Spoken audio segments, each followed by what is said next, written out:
My instructor said, "McMahon, you're going to kill yourself." My flying instructor never thought too much of me. Even so, I still managed to get my wings at the age of 18 years and 5 months. I had always dreamed of being a pilot.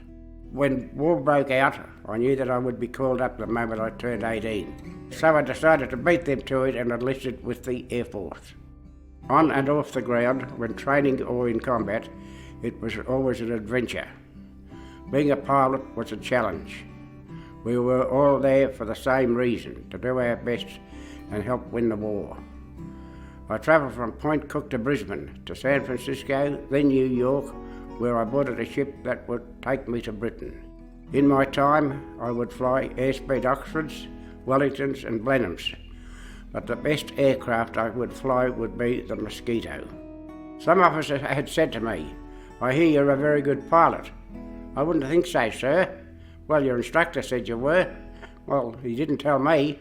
It was a beautiful plane, made from timber, and it was marvellous to fly. Nothing would compare the feeling I got from flying that plane. I met my navigator, Noel Dunstan, at operational training for the RAF.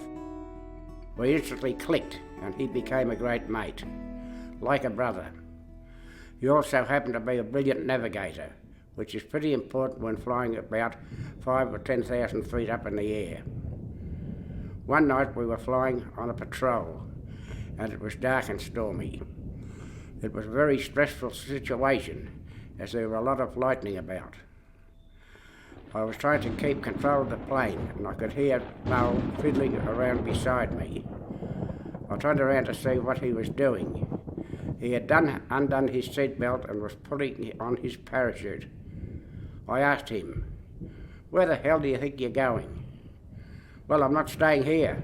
I reminded him that I promised the commander to return the plane to the base, and I needed him to get me there. So he sat back down and we managed to get the plane back. The whole thing probably only lasted a few minutes, but it seemed like an hour. I never imagined that I would be honoured for the work that I did all these years later. At the Anzac Day football match at the MCG in 2008, there were 15 of us veterans honoured.